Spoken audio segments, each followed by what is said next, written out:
Hello बच्चों, good morning, सुप्रभात। आज हम लोग सीखेंगे हिंदी का लेक्चर। तो हिंदी में हमें सीखना क्या है, समास के बारे में सीखना है। और समास को बहुत ही अच्छे ढंग से सीखने वाले हैं कि भूलने पर भी भूल नहीं पाओगे। क्या है, भूलने पर भी भूल नहीं पाओगे। यहाँ पे देखेंगे जैसे क्या है, समास। टॉपिक जो है वो समास है। ठीक, यहाँ पे अगर देखा जाए तो समास जो होता है, समास का जो शाब्दिक अर्थ है, समास का क्या है, शाब्दिक अर्थ। तो समास का जो शाब्दिक अर्थ होता है, समास का शाब्दिक अर्थ क्या होता है, संक्षेप होता है। क्या होता है, समास का शाब्दिक अर्थ संक्षेप होता है। ठीक, तो समास का शाब्दिक अर्थ संक्षेप होता है, या इस प्रक्रिया में क्या किया जाता है, संक्षिप्तीकरण, मतलब इसको शार्ट में लिख दिया जाता है। संक्षेप या संक्षिप्तीकरण, संक्षिप्तीकरण, ये हो गया समास का शाब्दिक अर्थ हो गया। समास की अगर परिभाषा देखें, परिभाषा, तो समास की जो परिभाषा बनेगी यहाँ से क्या बन जाएगी, समास जो होता है दो या दो से अधिक शब्दों के मेल को समास कहते हैं। क्या होता है, समास जो होता है दो या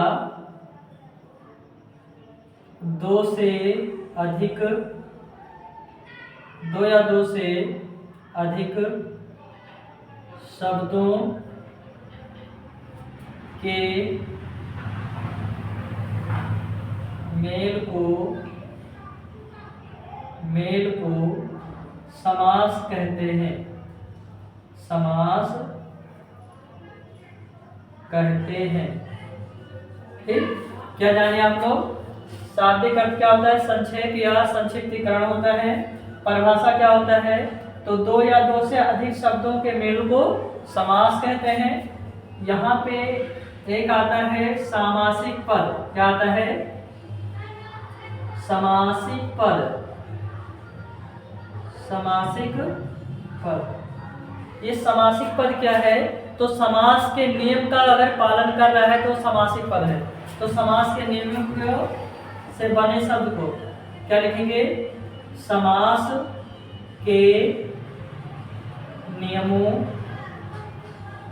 से बने शब्द को, समास के नियमों से बने शब्दों को क्या कहते हैं,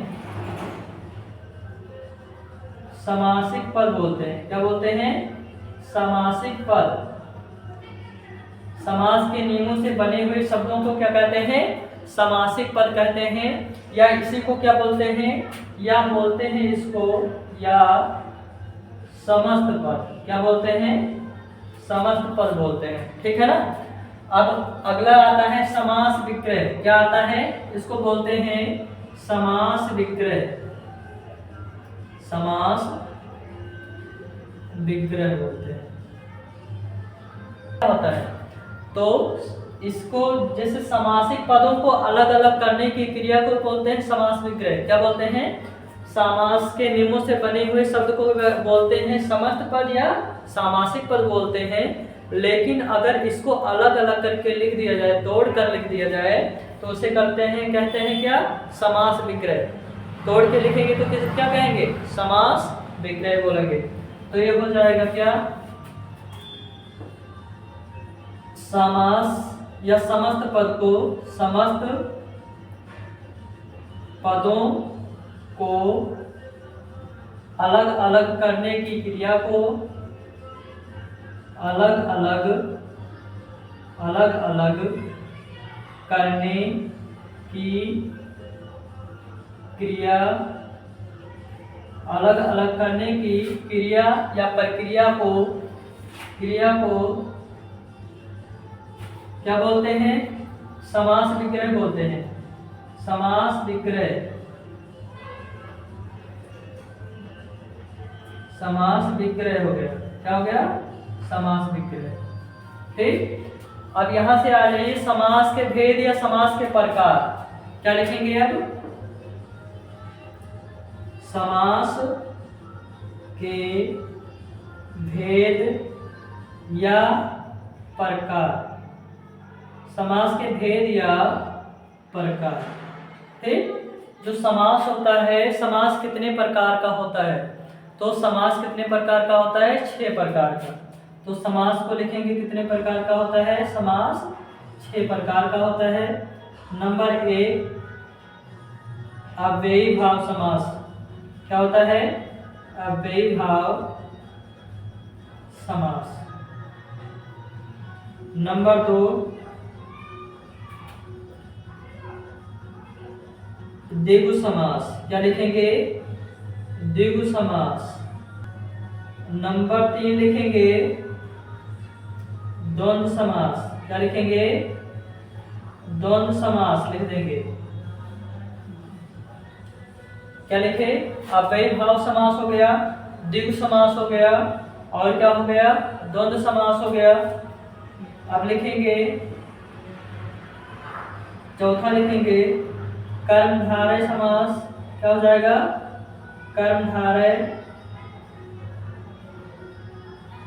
कर्मधारय समास।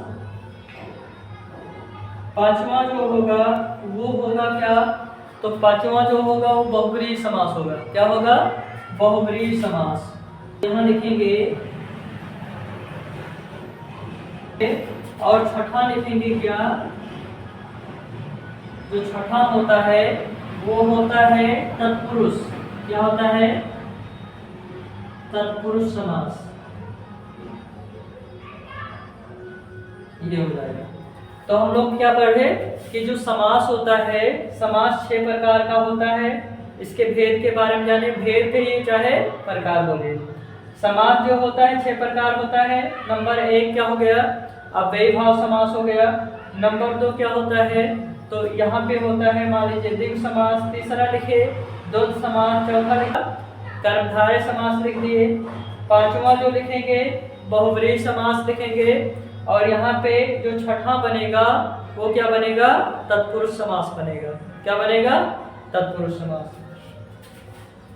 यहाँ पे अगर देखा जाए तो हम पढ़ेंगे अव्ययी भाव समास। क्या पढ़ेंगे? अव्ययी भाव समास। पूर्व पद प्रधानो अव्ययी भाव समासा। सूत्र क्या होता है इसका? इसका सूत्र होता है पूर्व पद प्रधानो, पूर्व पद प्रधानो अव्ययी भाव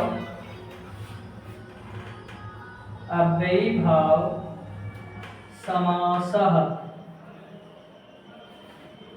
इसका सूत्र क्या होता है? तो सूत्र होता है पूर्व पद प्रधानो अव्ययी भाव समासः होता है। इसका मतलब ये हुआ कि जिस समास में पहला पद अव्यय और दूसरा पद प्रधान होता है, क्या होता है? तो आप लोग जान लीजिए, जिस समास में पहला पद अव्यय और दूसरा पद प्रधान, इसमें यही होता है। इसको लिख लीजिए, पहला पद क्या होगा? अव्यय होगा। पहला पद अव्यय, और उत्तर पद एक क्या होता है? उत्तर पद या बाद वाला पद जो होता है वो क्या होता है? प्रधान।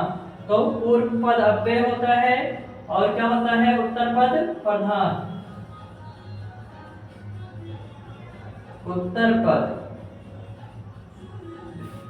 उत्तर पद लिखेंगे, या लिख दीजिए दूसरा पद जो इसमें आता है। क्या लिखेंगे? दूसरा पद क्या होता है? प्रधान होता है। तो पहला पद क्या हो गया? अव्यय हो गया, और दूसरा पद क्या हो गया? प्रधान हो गया। इसमें जैसे क्या लिखते हैं? प्रत्येक दिन। क्या लिखते हैं? प्रत्येक दिन। नंबर 1 प्रत्येक दिन। प्रत्येक दिन जो होता है इसे क्या लिखेंगे? प्रतिदिन लिखेंगे। क्या लिखेंगे? प्रतिदिन या हर दिन। प्रत्येक दिन को क्या लिखते हैं? प्रतिदिन या हर दिन को बोलते हैं, हर दिन। ठीक। एक होता है आजन्म। क्या होता है? दूसरा लिख लेंगे इसमें आजन। आजन का मतलब होता है जीवन भर के लिए। क्या होता है? जीवन भर। एक होता है यथा संभव। यथा संभव। यथा संभव का मतलब ये होता है कि जैसा संभव हो, जैसा हो सके या जैसा उचित हो। यथा संभव माने जैसा संभव हो, जैसा संभव, जैसा संभव हो, यथा संभव हो गया। एक होता है अनुरूप।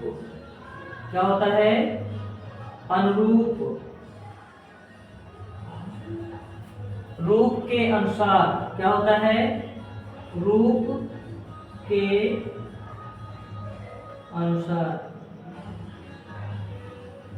ठीक, तो ये सभी जो आते हैं ये किस में आते हैं? अव्ययी भाव समास में। जैसे प्रत्येक दिन का मतलब होता है प्रतिदिन या हर दिन होता है। आजन का मतलब क्या होता है? जीवन भर। क्या होता है? जीवन भर। कहते हैं हम तुम्हारे हो गए, जीवन भर के लिए तुम्हारे हो गए। ठीक। यथा संभव, जैसा संभव हो, जैसा हो सके। ठीक है ना? यथा संभव। अनुरूप का मतलब होता है रूप के अनुसार। रूपस्य योग्यम माने क्या होता है? रूप के अनुसार। तो ये हो गया किसमें? अव्ययी भाव समास में। ठीक। इसमें और भी कई वर्ड है। जैसे यहाँ पे दिया गया है क्या? भरपेट। जैसे क्या होता है? भरपेट। भर पेट मतलब होगा इसका पेट भर के। पेट भर कर। तो पेट भर कर हो गया। हाथों हाथ। क्या हो गया? हाथों हाथ। हाथों हाथ का मतलब ये है कि हाथ ही हाथ में। क्या होगा? हाथ ही हाथ में। हाथ ही हाथ में। अगला अगर देखा जाए तो जैसे भरपेट हो गया और क्या हो गया? हाथों हाथ हो गया। तो ये सब क्या है? यथा संभव हो गया, जैसा प्रयास, जैसा हो सके। तो ये सभी चीजें हो गई। ठीक। अब इसके आगे अगर हम लोग देखें तो हमें पढ़ना क्या है? इसमें द्विगु समास पढ़ना है। क्या पढ़ना है हमको? द्विगु समास। द्विगु समास क्या होता है? द्विगु समास। द्विगु समास। इसका अगर फार्मूला सूत्र देखा जाए तो इसका सूत्र क्या होता है? ठीक। तो इसका जो सूत्र होगा वो क्या हो जाएगा? संख्या पूर्वे, संख्या पूर्वे द्विगु। क्या हो जाएगा? संख्या पूर्वे द्विगु। ठीक। संख्या पूर्वे द्विगु। इसका मतलब ये हो गया कि जो द्विगु समास होता है इसमें जो पहला पद होता है वो संख्या बताता है। क्या बताता है? पहला पद होगा वो क्या बताएगा? संख्या। जैसे देखिए द्विगु समास में पहला पद क्या होता है? संख्यावाची। द्विगु समास में पहला पद संख्यावाची। पहला पद क्या होता है? संख्यावाची होता है तथा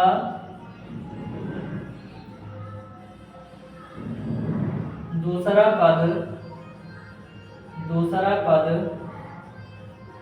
प्रधान होता है। ठीक। तो द्विगु समास में क्या होता है? द्विगु समास में पहला पद संख्यावाची तथा दूसरा पद प्रधान होता है। जैसे देखिए पंचवटी। क्या होता है? पंचवटी। ठीक। ऐसे देखिए चारपाई। पंचपत्र। क्या लिखेंगे? जैसे पंचवटी हो गया, चारपाई हो गया, पंचपत्र, नवरात्रि हो गया, नवरात्रि। ठीक, तो नवरात्रि हो गया, नवरत्न हो जाएगा, इसे क्या हो जाएगा, नवरत्न।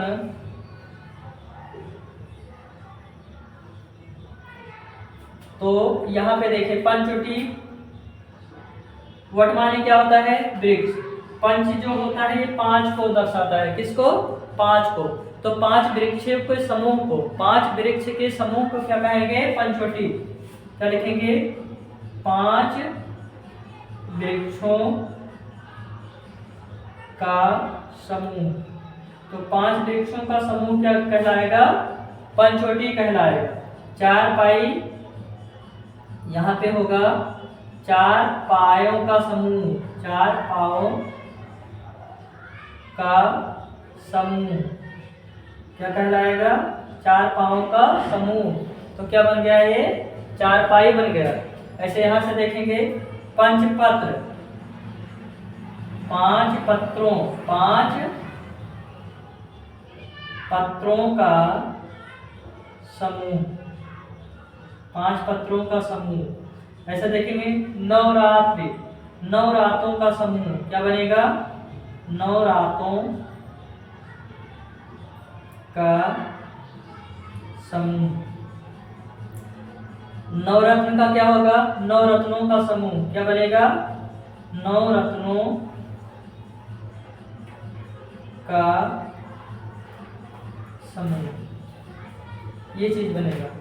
पंचवटी क्या हो गया, 5 वृक्षों का समूह हो गया। 4 पाई क्या हो गया, 4 पाओं का समूह हो गया।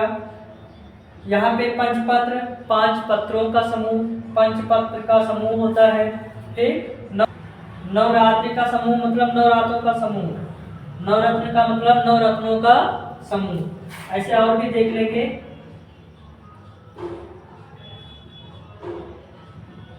चौराहा क्या हो गया, चौराहा। तो यहाँ पे चौराहा जो होगा, इसमें क्या रहेगा, 4 रास्तों का समूह, 4 रास्तों का समूह। इसका मतलब ये हुआ, आपको पहचानने का तरीका क्या है। इसमें पहचानने का तरीका ये है द्विगु समास में कि पहला जो वर्ड रहेगा वो क्या बताएगा, संख्या बताएगा, और जो भी संख्या बताएगा वो क्या होगा, संख्यावाची कहेंगे। और जो संख्यावाची होता है वो क्या होता है, द्विगु समास। तो जो समास या जिस समास में पहला पद क्या होता है, संख्या बतलाता है, वो क्या कहलाता है, द्विगु समास कहलाता है। जैसे देख लीजिए, पंचवटी में पंच हो गया, 4 पाई हो गया, यहाँ पे पंच हो गया, यहाँ पे क्या हो गया, 9 हो गया, यहाँ पे 9 हो गया, यहाँ पे चौराहा मतलब 4 रास्तों का समूह हो गया, संख्या बतला रहा है। तो आप देखिएगा, जहां भी संख्या बतलाएगा वो क्या हो जाएगा, द्विगु समास हो जाएगा। अगला देखेंगे हम लोग, जैसे हम लोग सीखेंगे द्वंद्व समास। क्या होता है,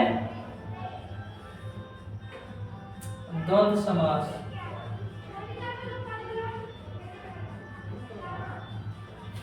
ठीक, इसमें जो होता है सूत्र क्या होता है, इसका सूत्र हो जाएगा संख्या। यहाँ पे क्या था, संख्या पूर्व द्विगु, इसमें क्या रहेगा, चा अर्थे द्वंद्व। क्या रहेगा, देखिए इसका सूत्र जो बनेगा, चा अर्थे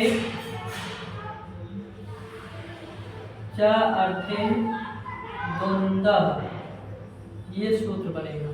ठीक, चा के जगह पे क्या हो सकता है, तो चा के जगह पे और लिख सकते हैं। क्या लिख सकते हैं, और, या संस्कृत में जब फैक्टर करते हैं, तोड़ते हैं, तो चा लिखते हैं।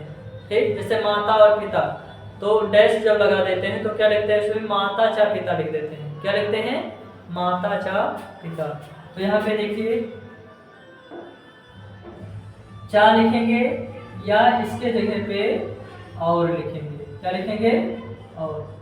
इसकी सबसे बड़ी पहचान जो होती है, योजक चिन्ह होता है। क्या होता है, योजक चिन्ह, योजक चिन्ह होता है, योजक चिन्ह ऐसे लगता है। ठीक, तो इसमें क्या होता है, या तो चा होगा, या तो क्या लिखेंगे, और लिखेंगे। इसमें जो लगता है वो क्या लगता है, योजक चिन्ह लगता है। चा या और लिखेंगे योजक चिन्ह के जगह पे। क्या लिखेंगे, योजक चिन्ह के जगह पे चा या और लिखेंगे। जैसे देख लीजिए, माता पिता। माता पिता का मतलब हुआ माता और पिता, माता और पिता। पाप पुण्य, पाप पुण्य। पाप पुण्य में क्या लिखेंगे? पाप और पुण्य। तीसरा रात दिन, रात दिन। रात दिन में क्या लिखेंगे? रात और दिन, रात और दिन। तो रात दिन हो गया, पाप पुण्य हो गया, माता पिता हो गया। सभी में देखे योजक चिन्ह लगा है और इसमें क्या लिखे? माता और पिता। ऐसे यहाँ पे पाप और पुण्य, रात और दिन, ये सभी चीजें लिखेंगे। ठीक, जिससे जिसमें भी योजक चिन्ह लगे रहेंगे वो पहचान है इसका, वो क्या किस में जाएगा? तो द्वंद्व समास में चला जाएगा। ठीक, जैसे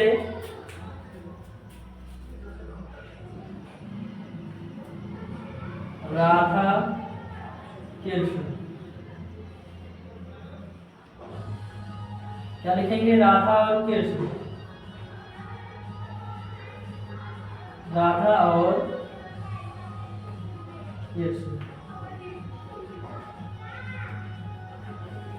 तो राधा और कृष्ण हो गया। ऐसे और क्या लिख सकते हैं? नर नारी। नर नारी को क्या लिखेंगे? नर और नारी। नदी नाले,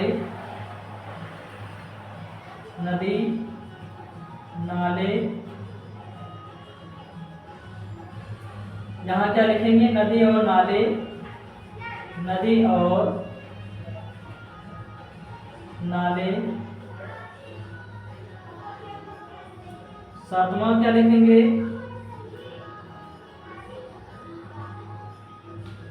गुण दोष।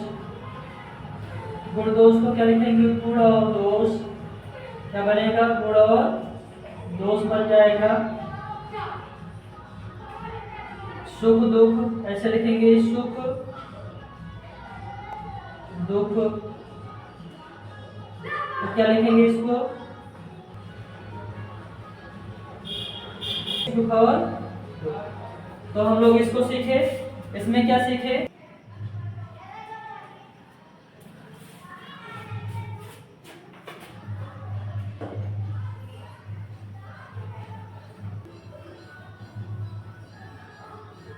अब क्या सीखने वाले हैं?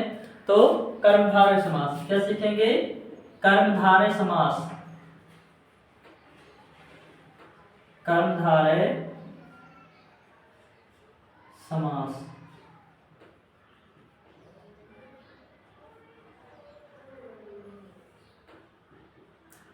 कर्मधारय समास हो गया। ठीक, और क्या सीख रहे हैं? कर्मधारय समास सीख रहे हैं। इसका सूत्र जो होता है, कर्मधारय समास का सूत्र क्या होता है? विशेषण। क्या होता है? विशेषण। विशेषण विशेषण विशेषण बहुलम।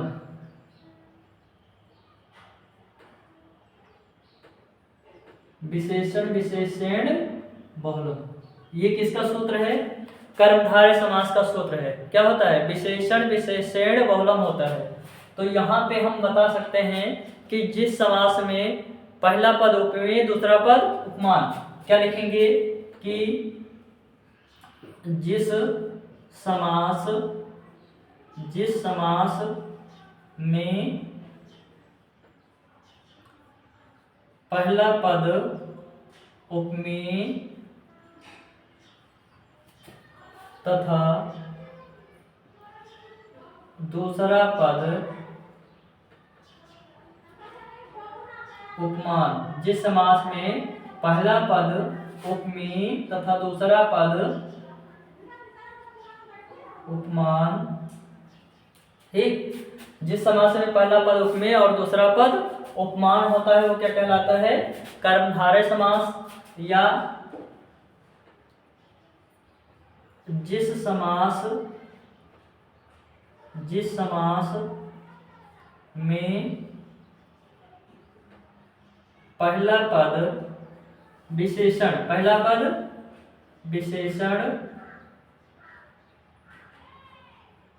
तथा दूसरा पद विशेष क्या होता है? दूसरा पद विशेष होता है। ठीक, वो क्या कहलाता है? कर्मधारय समास कहलाता है। आ गया समझ में? तो समास, कर्मधारय समास क्या होता है? सूत्र विशेषण विशेषण बहुलम। परिभाषा क्या हो जाएगा? जिस समास में पहला पद विशेषण तथा दूसरा पद विशेष होता है वो क्या कहलाता है? कर्मधारय समास कहलाता है। या जिस समास में पहला पद उपमेय दूसरा पद उपमान होता है। आप यही बता देंगे, सही रहेगा। जिस समास में पहला पद उपमेय दूसरा पद उपमान होता है वो क्या कहलाता है? कर्मधारय समास कहलाता है। ठीक, तो अब यहाँ पे देखेंगे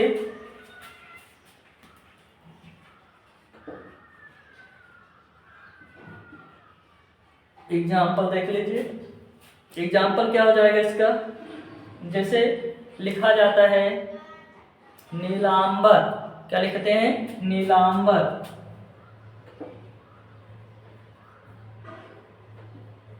नीलांबर, नीलांबर का मतलब क्या होता है?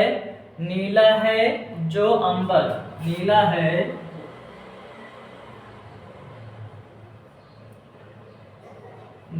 है जो अंबर। तो ये हो गया क्या? नीलांबर का मतलब नीला है जो अंबर। अंबर माने होता है वस्त्र।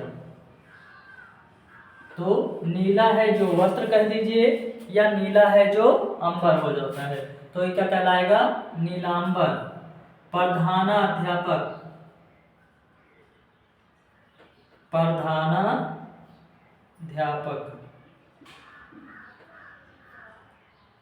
ये कई बार एग्जाम में आ चुका है। प्रधानाध्यापक में कौन सा समास है?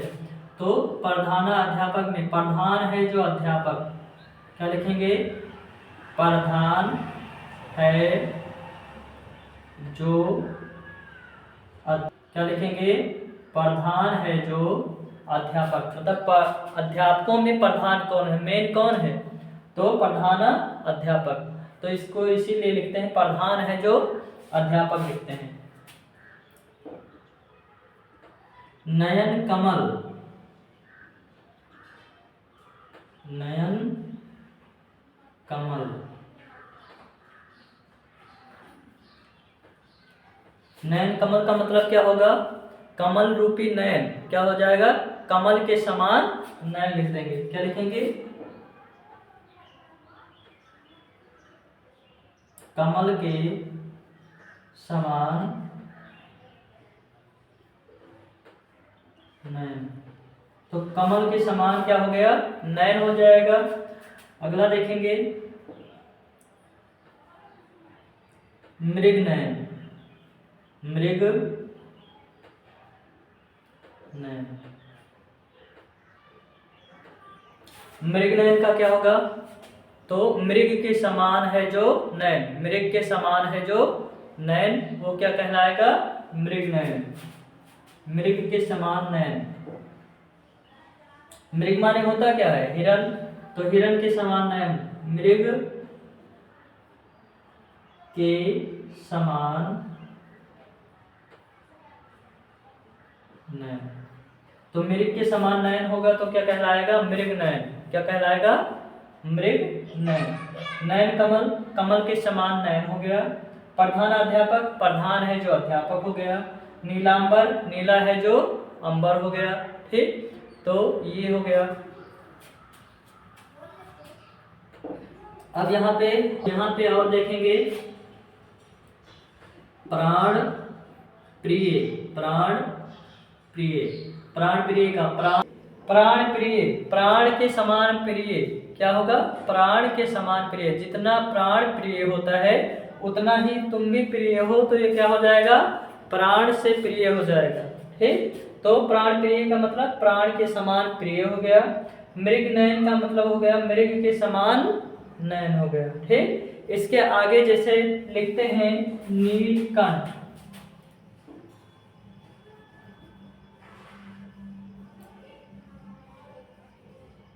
नीलकंठ, तो नीलकंठ का मतलब क्या होता है, वैसे शिव शंभू को कहते हैं। यहाँ पे नीलकंठ का मतलब होता है कंठ, ये होता है तो जिसका कंठ नीला हो, जिसका कंठ नीला हो नीलकंठ कहलाता है। तो नीला है जो कंठ, क्या कह सकते हैं, नीला है जो कंठ। यहाँ लिखेंगे नीला है जो कंठ। नीला है जो कंठ को क्या कहेंगे, नीलकंठ कहते हैं। ठीक, पीतांबर, क्या कहेंगे, पीतांबर। पीतांबर, अंबर माने आकाश भी होता है, अंबर माने वस्त्र भी होता है। तो पीतांबर का मतलब होगा पीला है, पीत माने होगा पीला, तो पीला है जो वस्त्र, पीला है जो वस्त्र। अंबर माने वस्त्र या कपड़ा, तो इसको लिख सकते हैं पीला है जो अंबर या पीला है जो वस्त्र, क्या कहलाएगा, पीतांबर कहलाएगा। नीला है जो अंबर, नीलांबर, क्या हो जाएगा,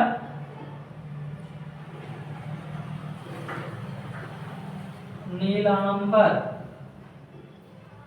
जब नीलांबर को बनाएंगे तो क्या बनेगा, नीला है जो अंबर, क्या कहलाएगा, नीला है, नीला है जो अंबर। तो नीला है जो अंबर क्या कहलाएगा, नीलांबर कहलाएगा। ठीक, जैसे कनकलता, कनक लता, कनक लता का क्या हो जाएगा, कनक के समान लताएं, कनक के समान जो लता होगा वो क्या कहलाएगा, कनक लता। कनक के समान, कनक के समान लता। ठीक, तो ये सभी चीजें हो गई, कनक लता हो गया, नीलांबर हो गया। ऐसे पीतांबर, तो पीला है जो वस्त्र हो गया या पीला है जो अंबर हो गया। नीलकंठ, नीला है जो कंठ हो गया, ये हो गया। ठीक, और क्या हो सकता है,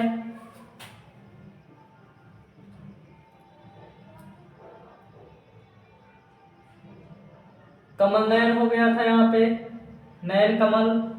यहाँ पे जैसे चरण कमल लिख दीजिए, चरण कमल।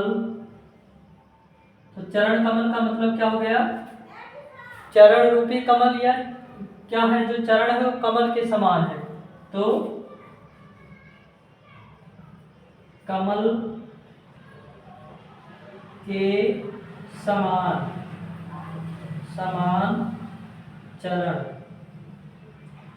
क्या लिखेंगे, कमल के समान चरण को क्या बोलेंगे, कमल चरण या चरण कमल, क्या लिखेंगे, चरण कमल लिखेंगे।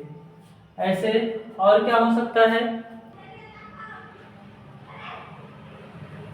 क्या लिखेंगे, अधमरा, क्या लिखेंगे, अधमरा। जो आधा मरा हो उसे क्या बोलेंगे, जो आधा मरा हो, या आधा जो मरा हो वो क्या कहलाएगा, अधमरा। महादेव, महादेव, तो यहां लिखेंगे क्या, महादेव का मतलब महान है जो देव, क्या लिखेंगे, महान है जो देव। तो यहां लिखेंगे महान है जो देव। महापुरुष क्या लिखेंगे? महापुरुष। तो महापुरुष में क्या लिखेंगे? महान है जो पुरुष। क्या लिखेंगे? महान है जो पुरुष। तो महान है जो पुरुष क्या कहलाएगा? महापुरुष कहलाएगा। अब यहां समझेंगे, देखिए कर्मधारय समास क्या होता है? सूत्र विशेषण विशेषण बहुलम। क्या होता है? विशेषण विशेषण बहुलम। इसका परिभाषा क्या होता है? तो देखिए जिस समास में पहला पद उपमेय तथा दूसरा पद उपमान होता है वो क्या कहलाता है? कर्मधारय समास। या हम कह सकते हैं जिस समास में पहला पद विशेषण तथा दूसरा पद विशेष होता है वो क्या कहलाता है? कर्मधारय समास कहलाता है। देखिए यहाँ पे जैसे लिखा गया है नंबर 1 नीलांबर। क्या लिखा गया? नीलांबर। तो नीला है जो अंबर, अंबर माने वस्त्र होता है और अंबर माने आकाश भी होता है। तो यहाँ देखेंगे नीलांबर का मतलब नीला है जो अंबर। क्या लिखेंगे? नीला है जो अंबर। प्रधानाध्यापक, प्रधान है जो अध्यापक, प्रधान है जो अध्यापक। नयन कमल, नयन के समान कमल या नयन के समान या कमल के समान नयन। आंख जो है वो किसकी तरह है? कमल। कह कि क्या है? मृग नयनी। यहाँ पे देखिए मृग नयन, मृग नयन में क्या होगा? मृग के समान नयन, जो हिरण होती है उसके समान आंखें जो होंगी वो क्या कहलाएंगी? मृग नयनी। कहेगी तुम्हारी आंखें तो मृग नयनी है, मतलब मृग के समान है तुम्हारी आंखें। ठीक, जब पढ़ाई करते हैं किसी की तो अब आप लोग समझ गए होंगे। चलिए यहाँ देखिए प्राण प्रिय, प्राण के समान प्रिय। क्या कहेंगे? प्राण के समान प्रिय हो जाएगा। नीलकंठ, नीला है जो कंठ, उसे क्या कहेंगे? नीलकंठ। पीतांबर, पीला है जो वस्त्र या पीला है जो अंबर। ठीक, ये हो गया। नीलांबर, नीला है जो अंबर। यहां लिख दीजिए अंबर माने आकाश। क्या लिखेंगे? आकाश। तो नीला है जो अंबर उसे कहेंगे नीला है जो आकाश, वो क्या कहलाएगा? नीलांबर। कनकलता, कनक के समान लता, वो कनकलता हो गया। चरण कमल, कमल के समान चरण, वो क्या कहलाया? तो चरण कमल। अधमरा, तो जो आधा मरा हो वो क्या कहलाएगा? अधमरा। महादेव, महान है जो देव, महादेव। महापुरुष में क्या होगा? महान है जो पुरुष। तो ये हो गया कंप्लीट। ठीक, अब हम इसके आगे हम लोग क्या पढ़ेंगे? बहुव्रीहि समास पढ़ने वाले हैं। ठीक, क्या पढ़ेंगे? बहुव्रीहि समास को पढ़ेंगे। ठीक, चलिए देखते हैं आगे समास। तो देखिए ये जो भी नंबर हो 5वें नंबर का है तो क्या सीखना है हमें?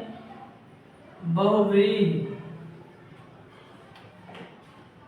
बहुव्रीहि समास। बहुव्रीहि समास हो गया। क्या हो गया? बहुव्रीहि समास। ठीक, इसको हम लोग पढ़ने वाले हैं। बहुव्रीहि समास, इसका जो सूत्र होता है क्या होता है?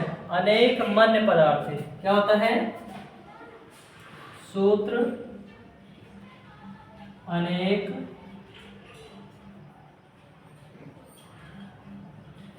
क्या होता है? अनेक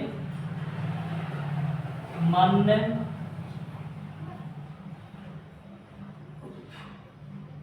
पदार्थ।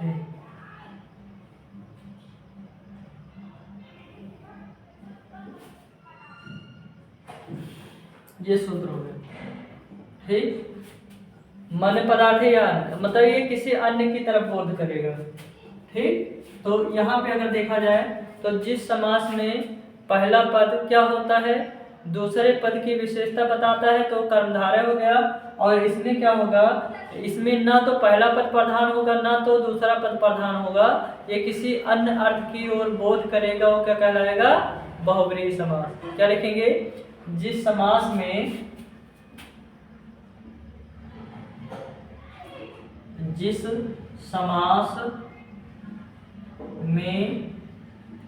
न पहला पद पहला पद प्रधान होता है और ना ही दूसरा पद प्रधान होता है, ना दूसरा पद प्रधान होता है। यह किसी अन्य अर्थ की ओर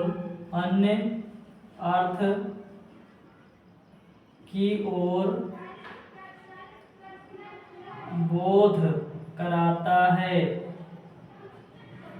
अन्य अर्थ की ओर बोध कराता है। तो अगर ये किसी अन्य अर्थ की ओर बोध कराएगा तो क्या कहलाएगा? बहुव्रीहि समास कहलाएगा। जैसे लंबोदर, क्या हो गया? लंबोदर। तो इसको लिखते हैं लंबा है उदर जिसका, क्या लिखेंगे? लंबा है उदर जिसका, लंबा है उदर जिसका, अर्थात करके क्या लिखेंगे? किसका उदर है? लंबा, गणेश जी का। तो यहाँ क्या लिखेंगे? लंबोदर का मतलब क्या हो गया? लंबा है उदर, उदर माने पेट होता है, तो लंबा है उदर जिसका, अर्थात जब लगा के किसी अन्य को इंगित करने लगेगा वर्ड, तो क्या हो जाएगा? बहुव्रीहि समास हो जाएगा। ठीक, मतलब ये जो लिखा है इसमें किसी दूसरे को इंगित करेगा, किसी दूसरे को व्यक्ति प्रदर्शित करने लगेगा, तो वो क्या कहलाएगा? बहुव्रीहि समास कहलाएगा। जैसे गंगाधर, गंगाधर, तो गंगाधर इसका मतलब वो गंगा को धारण करने वाला, अर्थात लगा के गंगा को धारण करने वाला, अर्थात लगा के लिख देंगे नाम, तो अर्थात क्या हो जाएगा? शिव।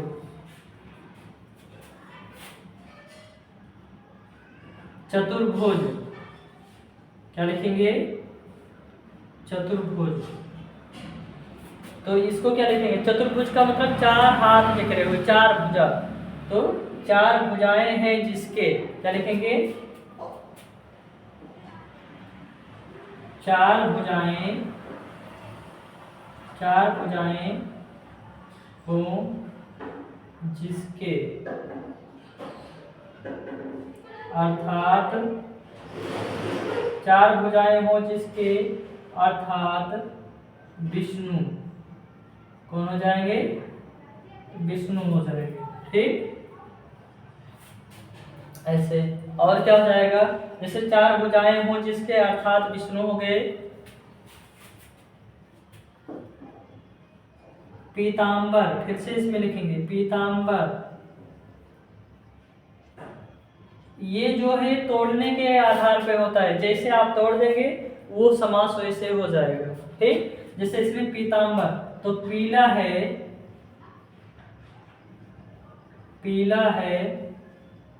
यहाँ लिखते थे जो वस्त्र, पीला है जो वस्त्र, मतलब जब वस्त्र की विशेषता बताई जा रही थी तो कर्मधारय समास था। अब यहाँ पीला है वस्त्र जिसका जब करेगा तो जो पीला वस्त्र पहनते हैं उनके ऊपर चला जाएगा, तो यह जाएगा पीतांबर माने पीला है वस्त्र या अंबर जिसका, पीला है अंबर जिसका, अर्थात कृष्ण। क्या हो जाएंगे? कृष्ण। ठीक,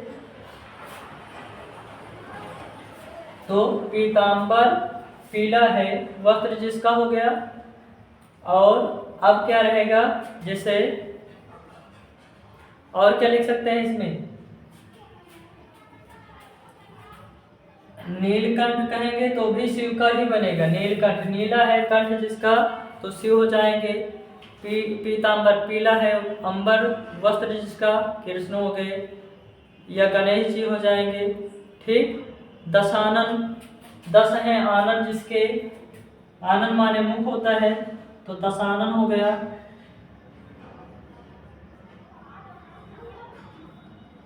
तो 10 हैं आनन जिसके, क्या लिखेंगे, 10 हैं आनन, आनन माने मुख, क्या होता है, तो 10 हैं आनन जिसके, 10 हैं आनन जिसके, अर्थात 10 हैं आनन जिसके, आनन माने मुख होता है, तो जिसके 10 मुख हो उसे क्या कहते हैं, दशानन। और ये किसके था, रावण। कौन था, रावण। तो 10 हैं आनन जिसके, अर्थात क्या होगा, रावण हो जाएगा। ठीक।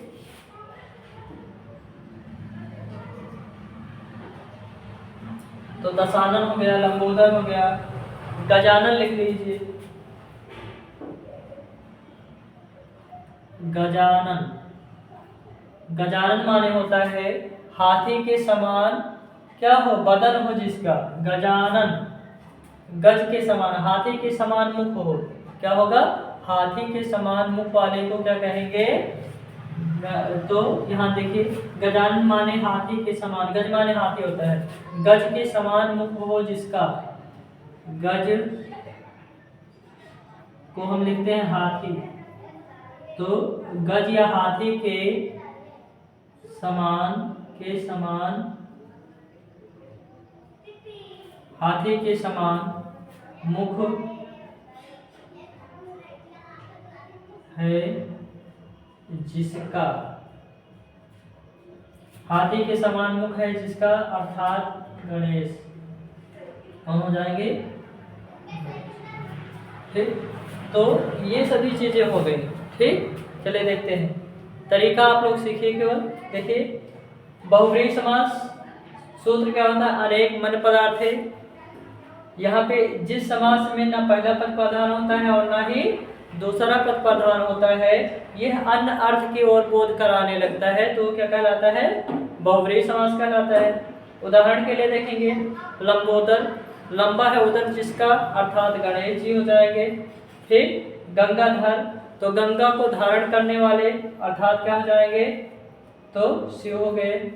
चतुर्भुज, चार भुजाएं हो जिसके, अर्थात विष्णु हो गए। यहाँ पे पीतांबर, पीला है वस्त्र जिसका, अर्थात क्या हो गया, तो कृष्ण हो गए। दशानन, 10 है आनन मतलब मुख जिसके, रावण हो गया। गजानन, हाथी के समान बदन हो जिसका, वो क्या कहलाएगा, गजानन कहलाएगा। ठीक। गिरिधर, गिरधर किसको कहते हैं, देखिए, गिरिधर, गिरधर का मतलब, गिर माने पर्वत या पहाड़ होता है, तो पर्वत को धारण करने वाले मतलब उठाने वाले, कौन उठाया था, किसने उठाया था, तो कृष्ण, गिरधर कृष्ण को कहते हैं। ठीक। मुरलीधर, ठीक, तो मुरली माने बांसुरी को होंठ पर रखने वाले या बांसुरी धारण करने वाले, तब भी हो जाएगा। गिरधर माने, गिर माने होता है पर्वत या पहाड़, गिर माने पर्वत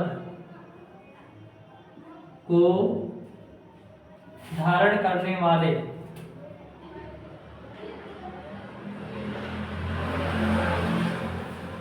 गिर माने पर्वत, पर्वत को धारण करने वाले, करने वाले,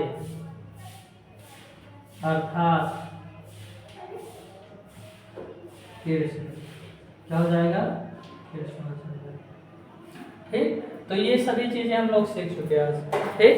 अब हम लोग क्या सीखेंगे, सबसे अंतिम क्या सीखने आ रहे हैं, तत्पुरुष समास। क्या सीखेंगे, देखिए, सबसे अंतिम में हम लोग क्या सीखेंगे, तत्पुरुष समास सीखेंगे। क्या सीखेंगे, तत्पुरुष समास, तत्पुरुष समास।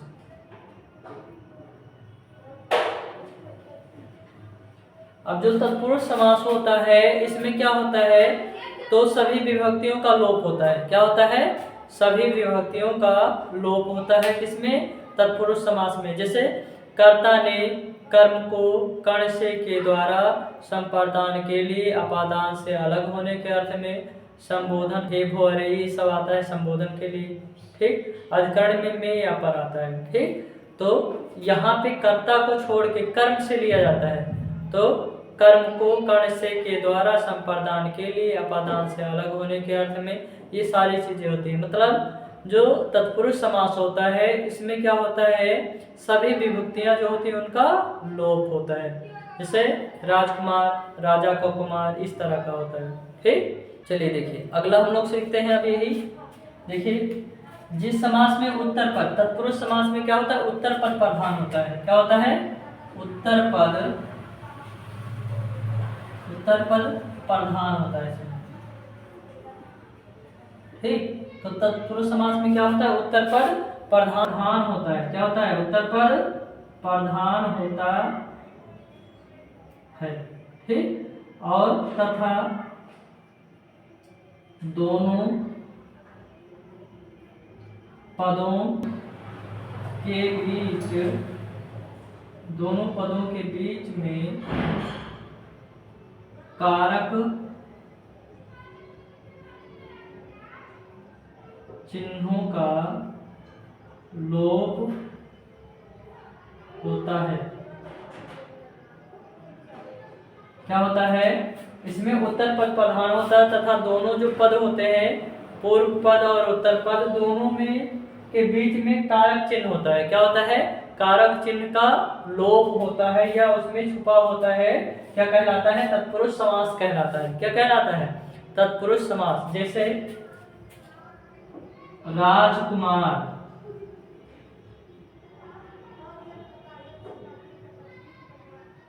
जैसे राजकुमार, तो राजकुमार का क्या होगा, राजा का कुमार। क्या होता है, राजा का कुमार। राजपुरुष,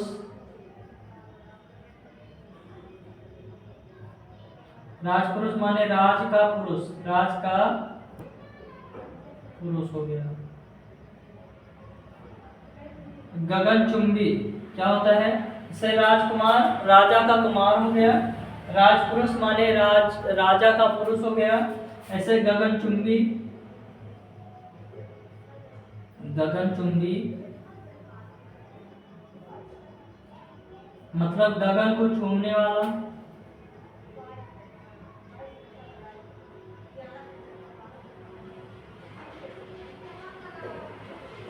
गगन को चूमने वाला, तो गगनचुंबी हो गया।